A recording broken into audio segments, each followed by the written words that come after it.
So let me tell you about a book that I just read called Culture Making by Andy Crouch. I enjoyed the book. I was thinking, this is just a reaction off the top of my head. And so I was kind of thinking for a second, did 100% agree with this book or not? Not really, but I couldn't really put my finger on exactly where. Let me just toy it out a little bit. I like the topic of the book, Culture Making. He's kind of focusing on the cultural mandate or creation mandate, which is a big interest of mine. I think it's not talked about as much as it needs to be in evangelicalism. I am, full disclosure, I would consider myself pretty much a Kuyperian in that regard, and so he is coming at it pretty much from that angle. I believe that we should be. Well, one of his main points with culture making is that Christians should not be quite so much condemning culture and critiquing culture, but instead creating culture. And I think that's a point well taken, even though I think he sort of builds a little bit of a false dichotomy, to be honest with you. In my opinion, you've got to critique culture and condemn the current culture in order to create culture. And so I think it was a little bit of a false dichotomy there. But let me tell you about the book itself. Just broadly, he divides it up into three parts, I guess, several chapters in each part. And the first part, he begins by just defining culture in and of itself. What are we talking about here when we refer to culture? And he says, he's not talking about just high culture with the opera or something like that, even though that might be part of it. But also, it's not this kind of nebulous thing that sometimes we as Christians, especially evangelicals in the 21st century, we're wanting to engage the culture. And exactly what do you mean by the culture when we're engaging the culture? And he said, so it's not really nebulous. It's really the creation of cultural goods, doing something tangible. And I really like that aspect of his emphasis there, that he basically brings out what I think is the biblical worldview of taking what God has created, the raw materials of God's creation, and building with them and creating something. What he calls culture, or what sociologists call culture. And so the first part is several chapters, and I won't walk you through every chapter. You can read the book, but he deals with that, exactly what he means by culture making, and an interesting chapter on postures versus gestures. He uses those two metaphors about just making gestures versus your posture, and I thought that was interesting. But then the second part, so that's the sort of the core of what are we talking about. And then the second part was interesting because he walks through the Bible, basically from Genesis on to Revelation, saying how, in the garden was a cultural thing. Moses as a cultural creator, Abraham as a cultural creator, David as a cultural creator, the prophets. He has a chapter on Jesus, the culture maker, which was good, but it's one of those chapters I felt like he was stretching his metaphor a little bit there, but I don't know if I disagreed with anything that he said. And then, of course, from Pentecost to Revelation, so he walks it through there. I will drill down on one little aspect, and I might be being nitpicky, but he has a chapter entitled, I think it was The Garden and the City, something along those lines.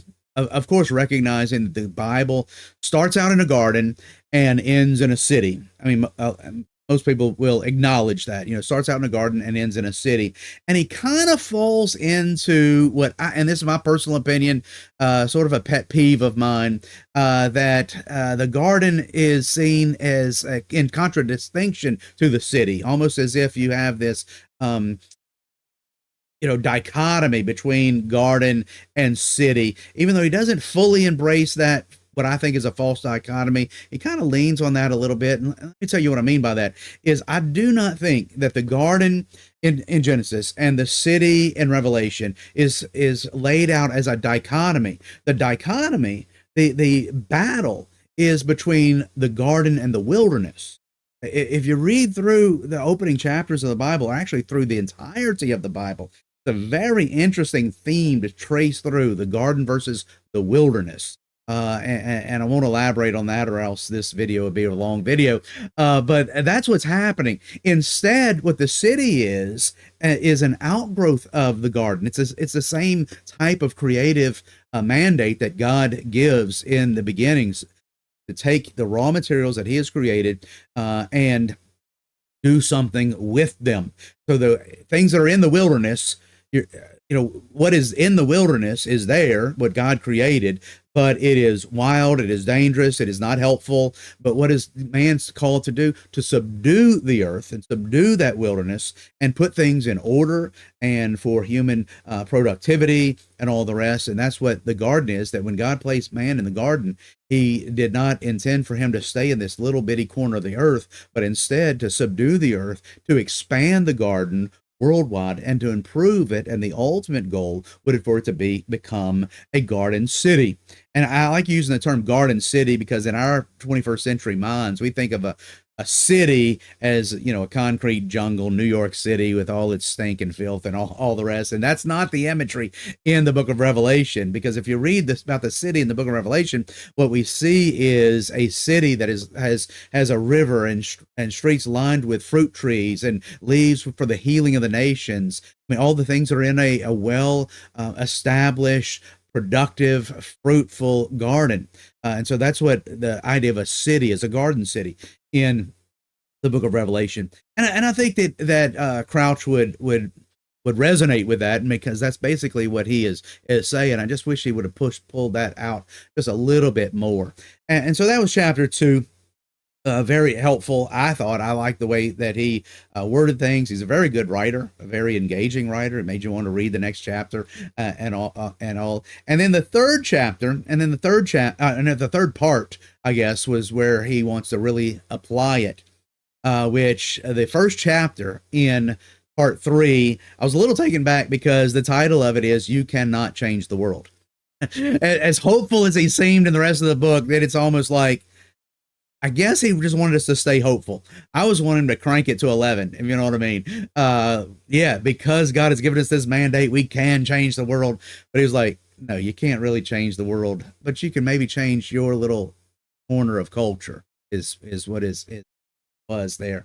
And so he had a chapter on power. He tried a chapter on grace, making sure that's there, and community, that you can't do it alone, which is an interesting way of putting it. He says, he had the 1, the 3, the 12, and the 120. And I thought he was immediately going to go to, the disciples with the inner core of 3, and then the 12 disciples, and then the 120 that went out. Instead, he went through all of these other examples throughout the Bible and throughout history. And then he closed with that, and just showing that's the thing. You can't do it by yourself. You need a group of at least 2 or 3 people working with you to really make any kind of change in your small little culture. And then you need a little bit larger group than that, of 12 that really buy in.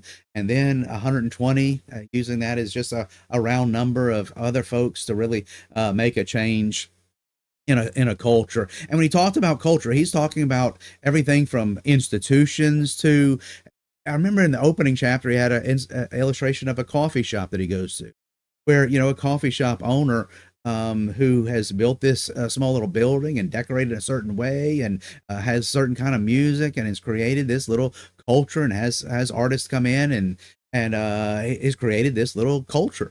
And that's what he's talking about us doing in the world. And so I enjoyed the book. I kind of wish that it maybe would have been a little bit more gospel focused, you know what I mean, of truly transforming the culture. And so I felt like he was tapping the brakes a little bit on that full orbed, right?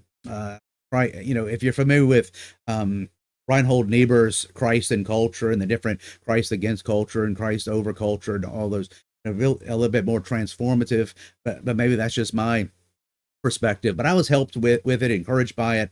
It was a good read. I could talk about it more if I thought about it a little bit more, exactly what I wanted to share with you, but I wanted to just hit the record button on this video, tell you a little bit about what I'm reading. And if you're into that kind of thing, I would encourage you to read this book. But that's all I'm going to say today, because as always, I want you to get off of YouTube and go read a book.